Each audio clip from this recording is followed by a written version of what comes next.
Atkins, and welcome to Immokalee in southwest Florida.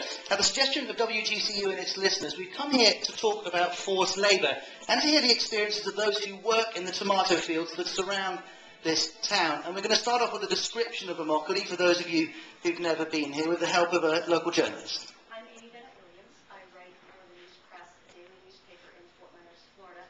And although this part of the United States is probably best known for its Gulf Coast line and its beautiful beaches, all of which contribute mightily to the state's multi-billion-dollar tourist industry, about 30 minutes from those gleaming beaches is the heart of another of the state's billion-dollar industries, the agriculture industry. And the town of Immokalee, which normally has a population of about 15,000 people, every year swells to almost double that as the workers who come to harvest the crops, citrus, peppers, squash, and mostly tomatoes, begin to arrive in the town. And Immokalee produces about 90% of the United States' winter tomatoes. The people who live here all have to live in a very compact city center. There are sort of worn dirt paths, chickens scratching in the streets.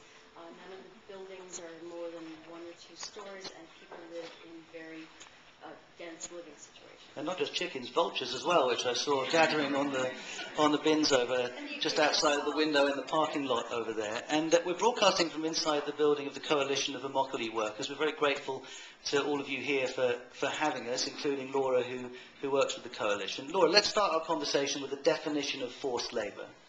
Yes, I'm Laura Germino, work with the Coalition of Immokalee. Let's just get your microphone up so we can hear you. There we go.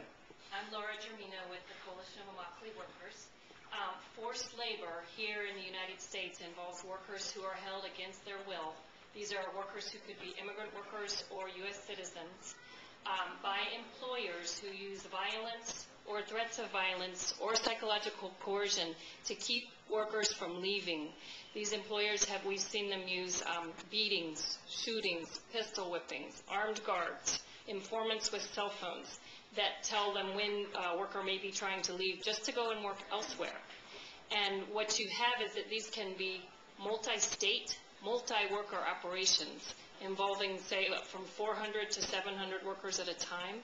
And it is a crime in the United States. We work with Department of Justice, Civil Rights Division, and the U.S. Attorney's Office to prosecute this crime. Well, you mentioned the prosecutions. Just to my left, just beyond the sofa I'm sitting on, is Douglas Malloy, Chief Assistant to the U.S. Attorney for Southwest Florida. Douglas, thank you for coming along. It's important to be here. All the people in this room help make these prosecutions successful. In Southwest Florida, as through many areas in the United States, we've had a 100% success rate in the prosecution of these slavery organizations.